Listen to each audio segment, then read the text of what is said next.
सबसे पहले हम जैसे ही एटीएम में जाएंगे, एटीएम डालने के बाद इस तरह का प्रोसेस आपको दिखेगा। यहाँ पर प्लीज सिलेक्ट लैंग्वेज में जो भी आपका लैंग्वेज है हिंदी इंग्लिश सिलेक्ट कर लीजिए।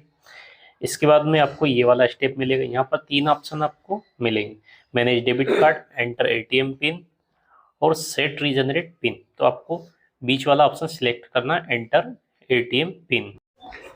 यहाँ पर आपको एटीएम पिन आपका डाल देना है। इसके बाद में आपको यहाँ पर जैसे ही आप एंटर पिन करेंगे तो कंटिन्यू पर क्लिक करना है। जैसे ही आप कंटिन्यू पर क्लिक करेंगे आगे के स्टेप में आप पहुंच जाएंगे। तो आपको देखना है बीओबी वर्ल्ड मोबाइल बैंकिंग, ये वाला ऑप्शन आपको देखना है कहाँ पर है।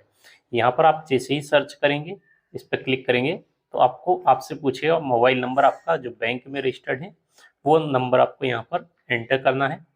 पहली बार डालना है, प्रेस इफ करेक्ट करना है। दूसरी बार में भी आपको सेम प्रोसेस करना, 2 बार आपसे मोबाइल नंबर पूछेगा। इसके बाद न्यू एम पिन सक्सेसफुली आपके मोबाइल नंबर पर सेंड हो जाएगा। उससे आप मोबाइल बैंकिंग का जो पासवर्ड है जो भूल गए थे वो आप रिसेट कर सकते हैं। दोस्तों अगर आगे का स्टेप भी आपको देखना है तो वीडियो में कमेंट्स करें, तो उसका भी हम एक वीडियो बना देंगे। दोस्तों वीडियो पसंद आए तो वीडियो को लाइक करें, चैनल को सब्सक्राइब करें और बेल आइकन दबाना बिल्कुल ना भूलें, ताकि आने वाली वीडियो की नोटिफिकेशन सबसे पहले आपको मिले।